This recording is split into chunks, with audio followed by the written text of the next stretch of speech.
No Fórum Criminal de São Paulo, uma quinta-feira comum estava prestes a se tornar histórica. A sala de audiências começava a se encher. De um lado, uma família humilde, roupas simples, rostos marcados pelo sofrimento.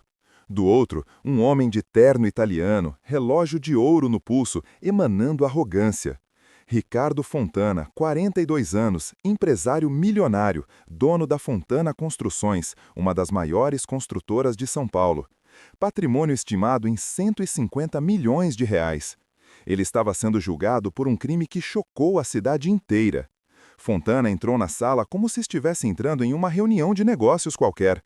Olhou ao redor com desdém, ajustou a gravata cara e sentou-se com postura relaxada demais para alguém que estava sendo julgado por destruir uma vida. O juiz Caprio entrou na sala.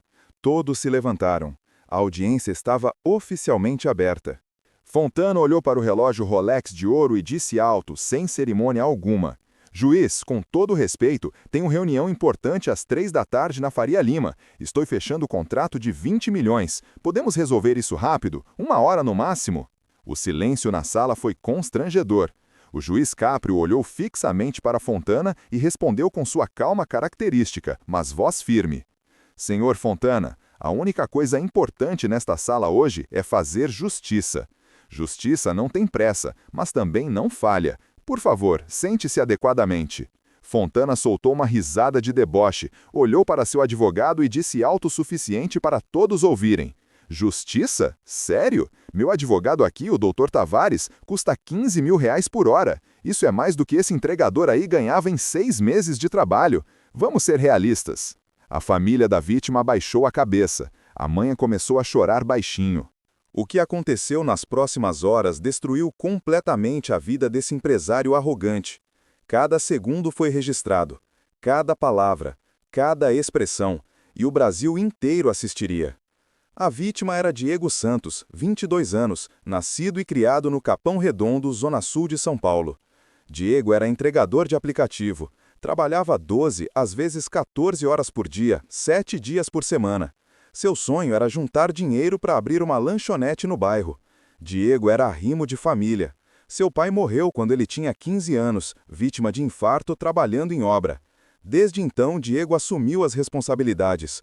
Sua mãe, Dona Conceição, 53 anos, estava em tratamento contra câncer de mama. Os remédios eram caros, a quimioterapia era desgastante. Diego tinha ainda 2 irmãos menores, Rodrigo, 14 anos, e Gabriela, 11 anos. Ele os levava para a escola, ajudava com lição de casa, pagava o material escolar. Era pai e irmão ao mesmo tempo. Na noite de 15 de março, uma terça-feira, Diego estava fazendo entregas como sempre. Eram 21 horas e 30 minutos. Ele pedalava pela ciclovia da Avenida Paulista, uma das mais movimentadas de São Paulo. Estava chovendo leve. Diego usava capacete, colete refletivo, luzes na bicicleta. Fazia tudo certo. Ricardo Fontana vinha dar jantar de negócios no Fazano. Tinha bebido 3 taças de vinho durante o jantar. Não estava completamente bêbado, mas estava alterado. Dirigia sua BMW X6M preta, que custava 800 mil reais. Fontana estava com pressa. Tinha prometido a Amande que chegaria no apartamento dela antes das 10 da noite. Estava irritado porque o jantar se estendeu. Pegou o celular, abriu o Instagram, começou a gravar stories enquanto dirigia. No vídeo, Fontana aparecia sorrindo. "Fechamos o contrato, galera! 20 milhões! É isso aí! Agora é relaxar!" Ele acelerou a BMW. 60, 80, 100 km por hora na Avenida Paulista. O limite era 60. Fontana não viu o sinal vermelho. Ouviu e ignorou. Invadiu completamente a ciclovia. Diego estava atravessando. O impacto foi brutal, violento, devastador. A BMW atingiu Diego a 120 km por hora. O corpo do jovem foi arremessado 15 metros. A bicicleta foi completamente destruída. O barulho do impacto acordou moradores de prédios próximos. Diego sofreu traumatismo craniano severo, fratura exposta em ambas as pernas, fratura na coluna vertebral, ruptura de baço, perfuração de pulmão. Foi socorrido pelo SAMU em estado gravíssimo. Passou por 5 cirurgias em 2 dias. Sobreviveu, mas ficou paraplégico. Nunca mais andaria. Aos 22 anos, Diego Santos estava condenado a uma cadeira de rodas para o resto da vida. Seus sonhos, destruídos. Sua capacidade de trabalhar, eliminada. Sua independência, roubada. E Fontana? Quando desceu do carro após o impacto, sua primeira reação não foi ajudar, não foi chamar socorro. Foi pegar o celular e deletar o vídeo que estava gravando. Testemunhas viram tudo. Fontana então ligou para seu advogado, o Dr. Tavares, antes mesmo de ligar para a polícia. 20 minutos depois, chegou uma equipe de advogados. Meia hora depois, Fontana já estava em casa. Pagou fiança, foi liberado. Nos dias seguintes, Fontana tentou abafar o caso. Ofereceu dinheiro para testemunhas não falarem. Tentou subornar policiais. Contratou detetives particulares para investigar a vida de Diego, procurando algo que pudesse usar contra ele. Não encontrou nada. Diego era trabalhador, honesto, sem antecedentes, respeitado no bairro. Mas Fontana não desistiu. Contratou perito particular para fazer laudo falso. Pagou R$ 50 mil para um especialista afirmar que Diego estava em alta velocidade, sem equipamentos adequados e que havia invadido a pista. Tudo mentira, tudo comprado. Agora, 4 meses depois, estavam finalmente no tribunal. A família de Diego de um lado, Fontana e sua equipe de advogados caros do outro. Dona Conceição estava na primeira fila. Lenço na cabeça por causa da quimioterapia que ainda fazia. Olhos vermelhos de tanto chorar. Nas mãos, uma foto de Diego antes do acidente, sorrindo, jogando futebol com os irmãos no campinho do bairro. Aquele Diego não existia mais. Rodrigo e Gabriela estavam ao lado da mãe, segurando as mãos dela. 2 crianças que perderam o irmão que era como pai. Diego estava ali também, na cadeira de rodas. Magro, pálido, olhos fundos.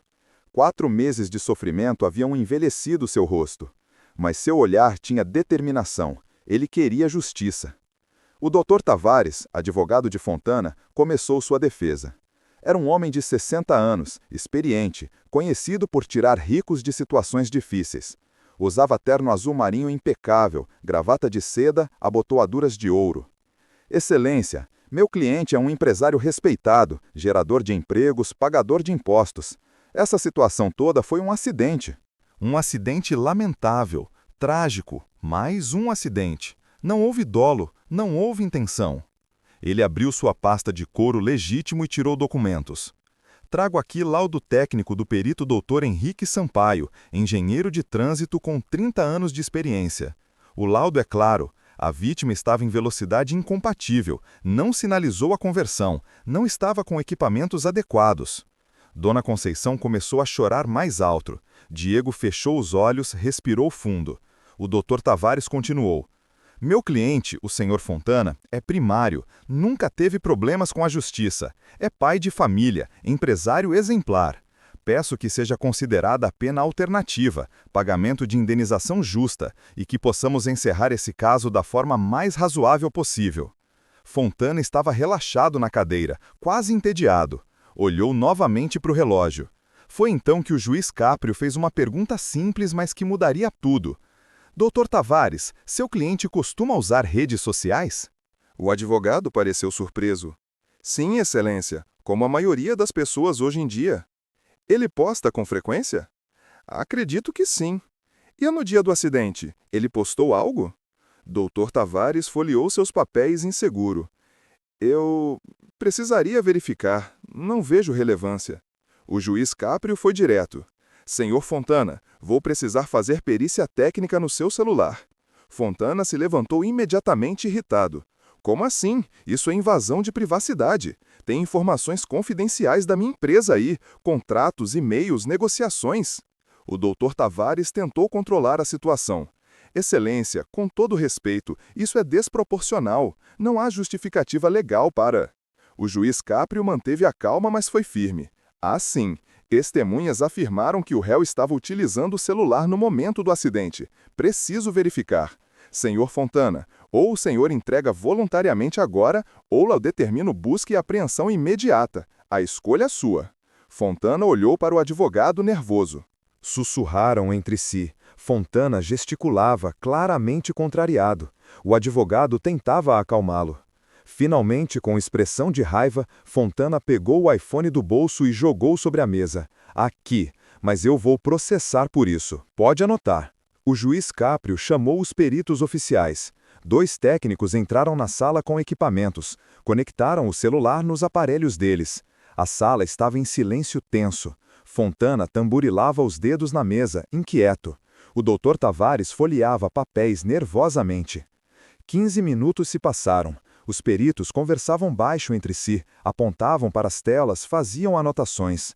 Finalmente, um dos peritos se aproximou do juiz Caprio e entregou um relatório.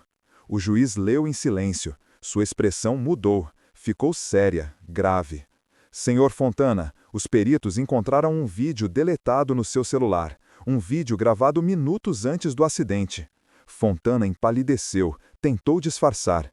Que vídeo? Eu não me lembro de vídeo nenhum. Os peritos conseguiram recuperar. Vou reproduzir para todos aqui. A tela grande da sala acendeu. O vídeo começou a tocar. Era Fontana, ao volante da BMW, gravando um stories. No vídeo, Fontana sorria. Fechamos o contrato, galera. 20 milhões, é isso aí. É assim que se faz. Agora é relaxar. A câmera mostrava o velocímetro, 90 km por hora. Depois, 100. Depois, 110. Fontana ria. Olha essa máquina, 800 mil bem gastos. A imagem tremeu, um barulho alto, o vídeo cortou. O silêncio na sala era sepulcral. Dona Conceição colocou a mão na boca, horrorizada. Diego cerrou os punhos. O juiz Caprio desligou o vídeo. Senhor Fontana, o senhor estava gravando o vídeo, dirigindo a mais de 100 km por hora na Avenida Paulista, onde o limite é 60. E ainda havia bebido, segundo o exame toxicológico. Fontana tentou argumentar, voz trêmula. Eu não estava tão rápido assim. O velocímetro pode ter sido um erro. Mas a situação estava ficando insustentável, e ainda havia muito mais para ser revelado. O juiz Caprio não tinha terminado. Pegou o laudo apresentado pela defesa, aquele que dizia que Diego estava em alta velocidade e sem equipamentos. Dr. Tavares, quem é esse perito que assinou o laudo? Dr. Henrique Sampaio? Um profissional respeitado, excelência, com 30 anos de... Eu mandei investigar. O Dr. Henrique Sampaio foi contratado pela construtora do réu em 2020 para fazer laudos de segurança em 3 obras. Recebeu R$200 mil pelos serviços. O advogado ficou pálido. Excelência, isso não significa ter... Significa conflito de interesses. Significa que esse laudo não tem valor nenhum neste tribunal. Fontana explodiu. Que absurdo! Todo mundo conhece alguém. Isso não quer dizer nada. O juiz Caprio continuou, implacável. Mas tem mais. A Prefeitura de São Paulo me enviou as imagens das câmeras de segurança da Avenida Paulista, todas elas. De 6 câmeras diferentes. As imagens começaram a ser reproduzidas na tela. Primeira câmera. Diego pedalando normalmente na ciclovia. Velocidade compatível, todos os equipamentos de segurança, luz traseira piscando. Segunda câmera. A BMW de Fontana em alta velocidade, claramente acima do limite permitido. Terceira câmera, a mais importante. O momento exato do acidente. Diego atravessando na faixa de pedestres com sinal verde para ele. A BMW vindo em velocidade altíssima, passando o sinal vermelho, invadindo completamente a ciclovia.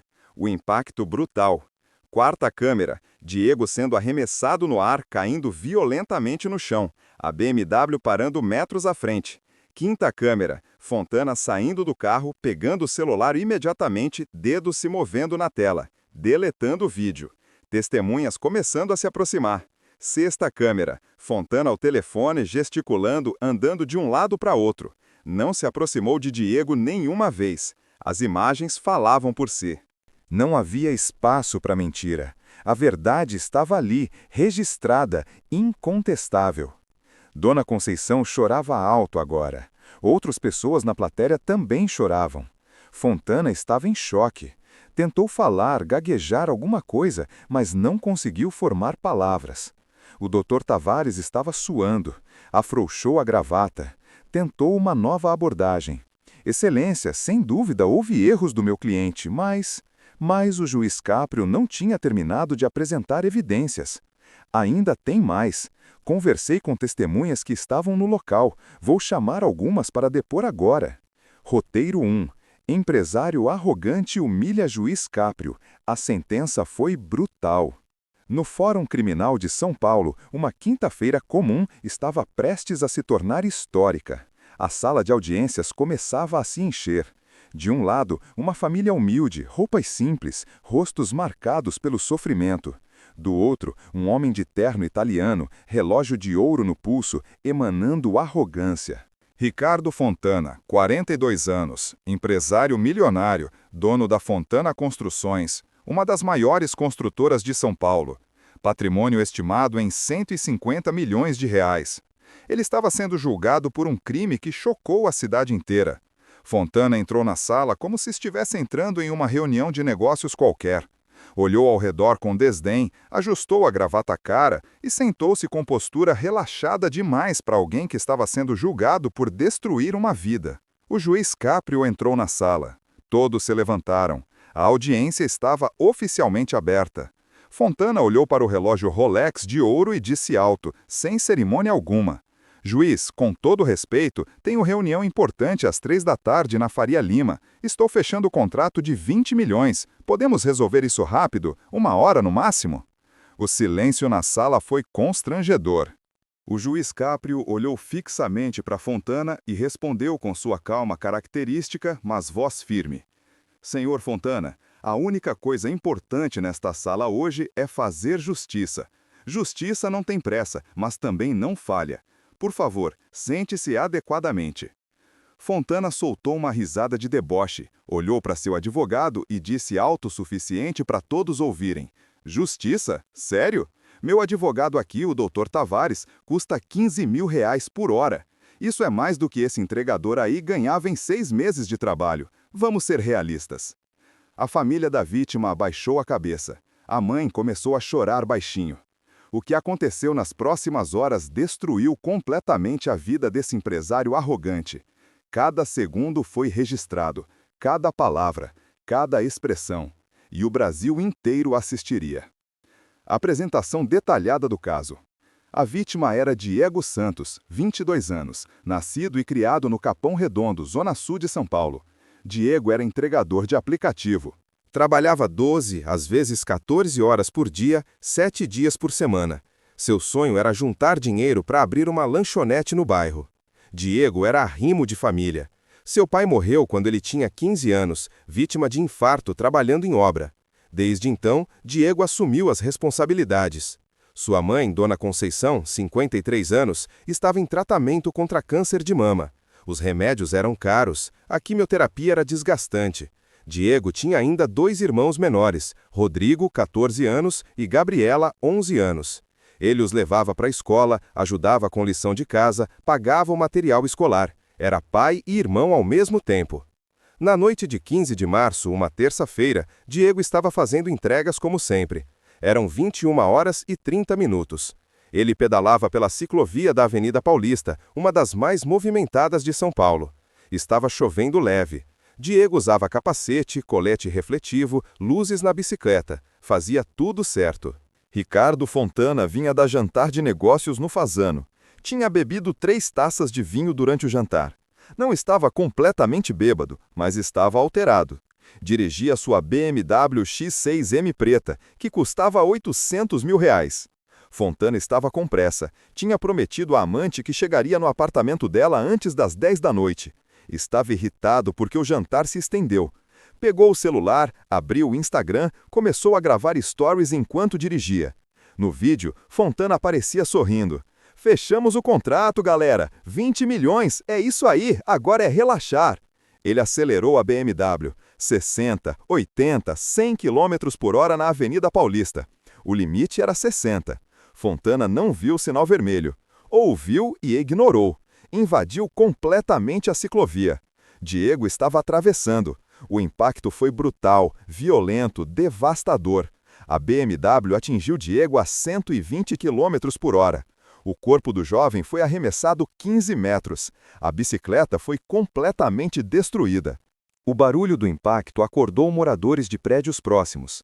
Diego sofreu traumatismo craniano severo, fratura exposta em ambas as pernas, fratura na coluna vertebral, ruptura de baço, perfuração de pulmão.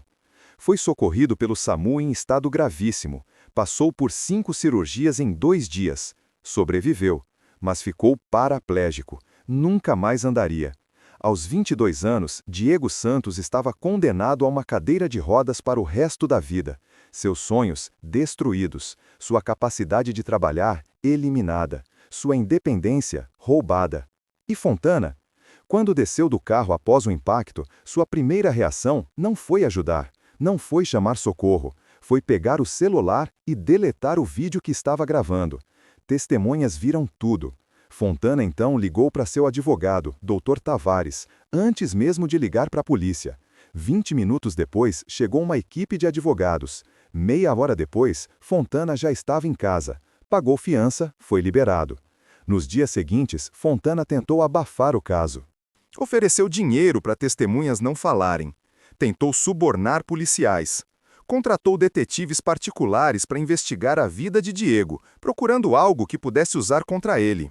Não encontrou nada.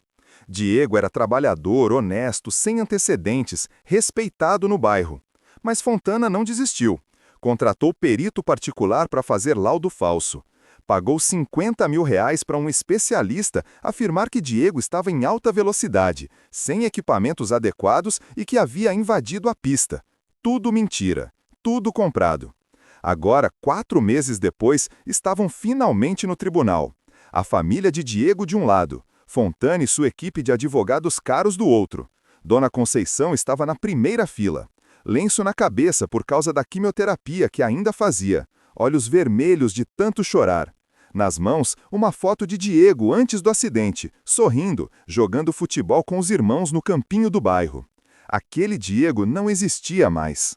Rodrigo e Gabriela estavam ao lado da mãe, segurando as mãos dela. 2 crianças que perderam o irmão que era como pai. Diego estava ali também, na cadeira de rodas. Magro, pálido, olhos fundos. 4 meses de sofrimento haviam envelhecido seu rosto, mas seu olhar tinha determinação. Ele queria justiça. Primeira reviravolta, a perícia do celular. O Dr. Tavares, advogado de Fontana, começou sua defesa. Era um homem de 60 anos, experiente, conhecido por tirar ricos de situações difíceis. Usava terno azul marinho impecável, gravata de seda, abotoaduras de ouro. Excelência, meu cliente é um empresário respeitado, gerador de empregos, pagador de impostos.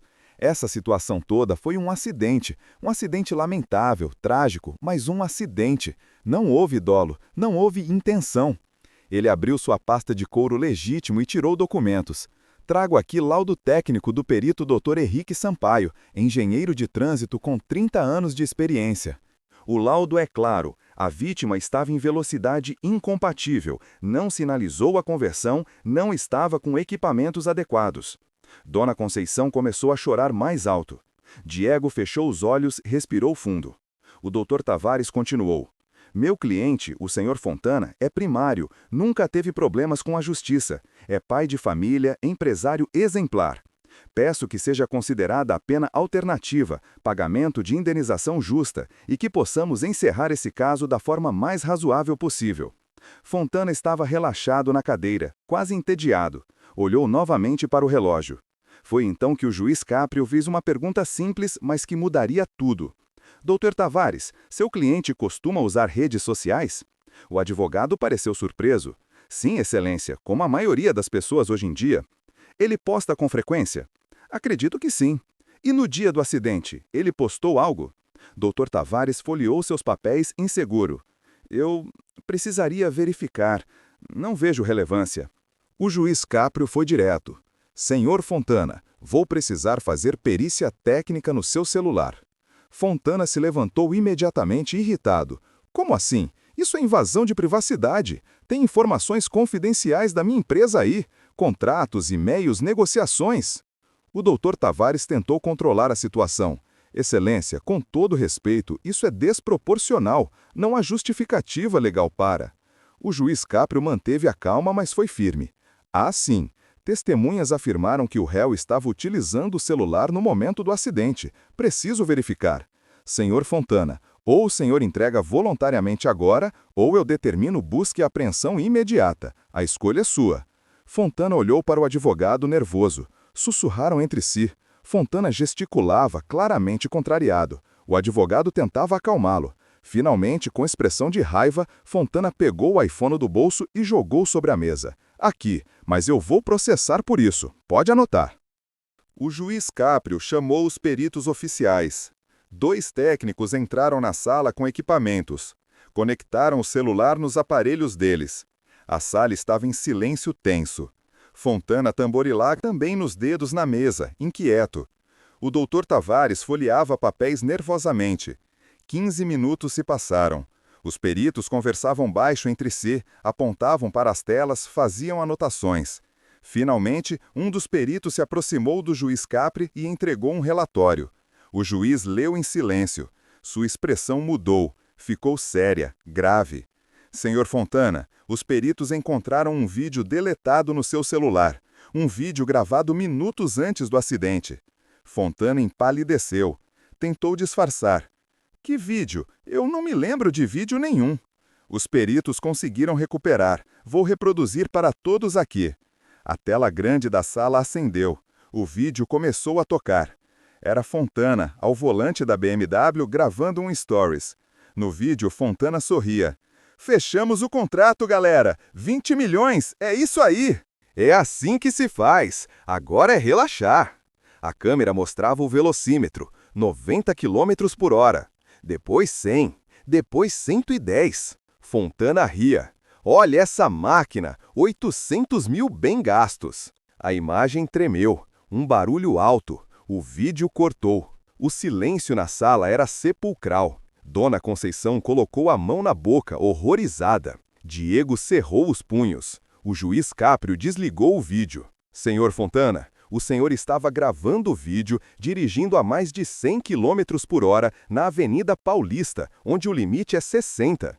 E ainda havia bebido, segundo o exame toxicológico. Fontana tentou argumentar, voz trêmula. Eu não estava tão rápido assim. O velocímetro pode ter sido um erro. Mas a situação estava ficando insustentável, e ainda havia muito mais para ser revelado. O laudo falso e as câmeras. O juiz Caprio não tinha terminado. Pegou o laudo apresentado pela defesa, aquele que dizia que Diego estava em alta velocidade e sem equipamentos. Dr. Tavares, quem é esse perito que assinou o laudo? Dr. Henrique Sampaio? Um profissional respeitado, excelência, com 30 anos de... Eu mandei investigar. O Dr. Henrique Sampaio foi contratado pela construtora do réu em 2020 para fazer laudos de segurança em 3 obras. Recebeu R$200 mil pelos serviços. O advogado ficou pálido. Excelência, isso não significa que... Significa conflito de interesses. Significa que esse laudo não tem valor nenhum neste tribunal. Fontana explodiu. Que absurdo! Todo mundo conhece alguém. Isso não quer dizer nada. O juiz Caprio continuou implacável. Mas tem mais. A Prefeitura de São Paulo me enviou as imagens das câmeras de segurança da Avenida Paulista, todas elas, de 6 câmeras diferentes. As imagens começaram a ser reproduzidas na tela. Primeira câmera. Diego pedalando normalmente na ciclovia, velocidade compatível, todos os equipamentos de segurança, luz traseira piscando. Segunda câmera. A BMW de Fontana em alta velocidade, claramente acima do limite permitido. Terceira câmera, a mais importante, o momento exato do acidente. Diego atravessando na faixa de pedestres, com um sinal verde para ele. A BMW vindo em velocidade altíssima, passando o sinal vermelho, invadindo completamente a ciclovia. Um impacto brutal. Quarta câmera, Diego sendo arremessado no ar, caindo violentamente no chão. A BMW parando metros à frente. Quinta câmera, Fontana saindo do carro, pegando o celular imediatamente, dedos se movendo na tela, deletando o vídeo. Testemunhas começando a se aproximar. Sexta câmera, Fontana ao telefone, gesticulando, andando de um lado para o outro. Não se aproximou de Diego nenhuma vez. As imagens falavam por si, não havia espaço para mentira. A verdade estava ali, registrada, incontestável. Dona Conceição chorava alto agora. Outras pessoas na plateia também choravam. Fontana estava em choque. Tentou falar, gaguejar alguma coisa, mas não conseguiu formar palavras. O Dr. Tavares estava suando. Afrouxou a gravata. Tentou uma nova abordagem. Excelência, sem dúvida houve erros do meu cliente, mas o juiz Caprio não tinha terminado de apresentar evidências. Ainda tem mais. Conversei com testemunhas que estavam no local. Vou chamar algumas para depor agora. Testemunhas arrasadoras e a explosão de Fontana. A primeira testemunha era Carla Mendes, 38 anos, professora. Ela estava no ponto de ônibus esperando o transporte para casa, quando presenciou tudo. Eu vi o carro dele vindo em alta velocidade, muito alta. Dava para ouvir o barulho do motor de longe. O sinal estava vermelho para ele, e isso eu tenho certeza absoluta. O menino estava atravessando normalmente, no lugar certo. O carro não freou, não tentou desviar, só acertou ele em cheio. Carla pausou, emocionada. O barulho do impacto foi horrível, nunca vou esquecer. E depois, o motorista, esse homem aí, saiu do carro e ficou mexendo no celular. Um rapaz estava morrendo ali no chão e ele mexendo no celular. Fontana murmurou algo, mas o juiz Caprio pediu silêncio. A segunda testemunha era Roberto Alves, 45 anos, segurança de prédio comercial próximo. Eu conheço o Diego. Ele passava ali todo dia, sempre educado, sempre cumprimentava. Naquela noite, eu estava na porta do prédio quando vi o acidente. O carro veio em disparada, passou o sinal vermelho como se não existisse. Foi horrível. Corri para ajudar o menino. Ele estava sangrando muito, gritando de dor. Pedi para o motorista ligar para a ambulância e ele me ignorou. Estava no telefone. Ouvi ele dizendo: "Manda os advogados agora, já." A terceira testemunha era Marina Costa, 29 anos, médica que passava de carro no momento. Sou médica. Quando vi o acidente, parei para prestar socorro. O jovem estava em estado crítico, hemorragia severa, trauma aparente na coluna. Pedi ajuda ao motorista do carro que causou o acidente. Ele me olhou e disse que já tinha ligado para o advogado dele. Não perguntou se o rapaz estava vivo, não ofereceu ajuda, não demonstrou remorso nenhum. Após cada testemunha, Fontana ficava mais inquieto, mais nervoso. Então o juiz Caprio fez outra revelação devastadora. Senhor Fontana, eu também investiguei seu histórico. O senhor disse que é primário, que nunca teve problemas com a justiça. E nunca tive mesmo, Fontana respondeu defensivo. Não é bem assim, o senhor tem 7 processos por desacato a autoridades, todos arquivados após acordos. Desacato não é crime grave, foram discussões bobas. O senhor também tem 3 acidentes de trânsito anteriores registrados. Fontana ficou visivelmente abalado. Acidentes pequenos, batidas, nada demais.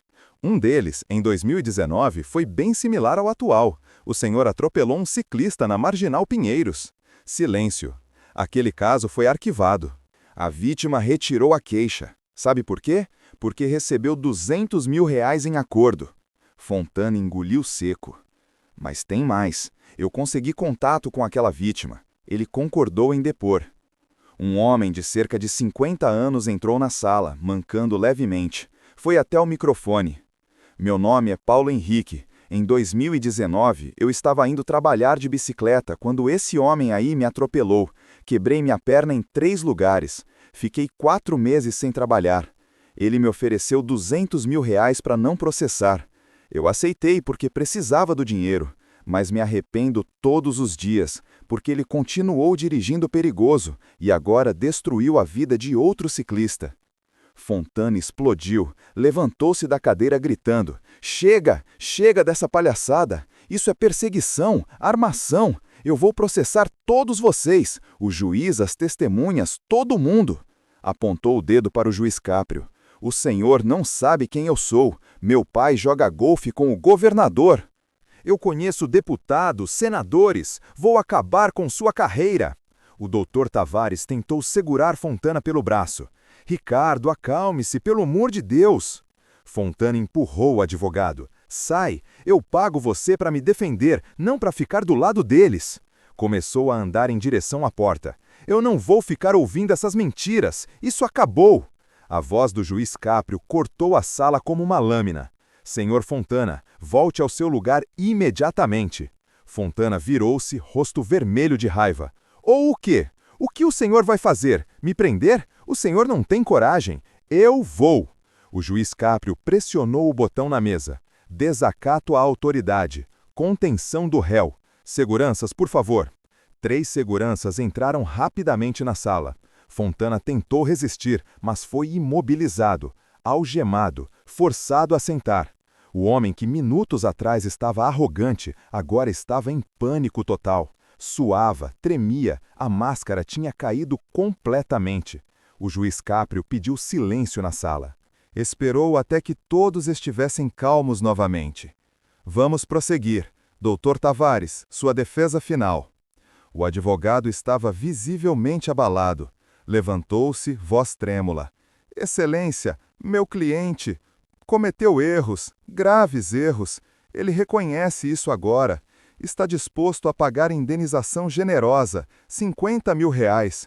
Também em pena alternativa, serviços comunitários, o que o senhor determinar. Diego, na cadeira de rodas, olhou para o juiz e disse com voz firme: Eu não quero o dinheiro dele, eu quero justiça. Ele destruiu minha vida e não demonstrou arrependimento nenhum, só medo de ir preso. Dona Conceição concordou. Juiz, dinheiro não traz meu filho de volta, não faz ele andar de novo, não devolve os sonhos dele. Esse homem precisa pagar pelo que fez. Fontana, ainda algemado, tentou uma última cartada. Começou a chorar. Juiz, por favor, eu tenho filhos, eu tenho família. Eu errei, eu sei que errei, mas prisão vai destruir tudo que construí. O juiz Caprio olhou para ele sem expressão. Assim como o senhor destruiu tudo que Diego construiu? Pegou os autos e começou a ler. Ricardo Fontana, depois de analisar todas as provas, depoimentos, laudos e imagens, não tenho dúvida nenhuma sobre sua culpa. O senhor estava dirigindo sob efeito de álcool, em velocidade excessiva, utilizando celular e desrespeitou sinalização. O senhor causou lesão corporal gravíssima em Diego Santos, deixando-o paraplégico permanentemente. Além disso, cometeu omissão de socorro, destruição de provas, tentativa de corrupção de testemunhas e desacato à autoridade aqui neste tribunal. Pela lesão corporal gravíssima no trânsito, 5 anos de reclusão. Pela embriaguez ao volante, mais 2 anos. Pela omissão de socorro, mais 1 ano.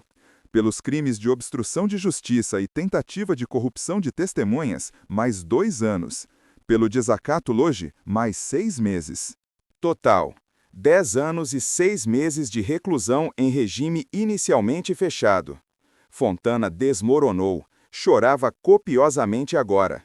Além disso, sua carteira nacional de habilitação está cassada permanentemente.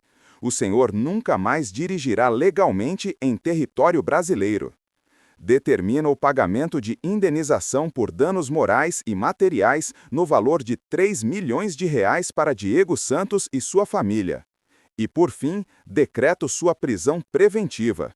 O senhor será transferido imediatamente para o Centro de Detenção Provisória.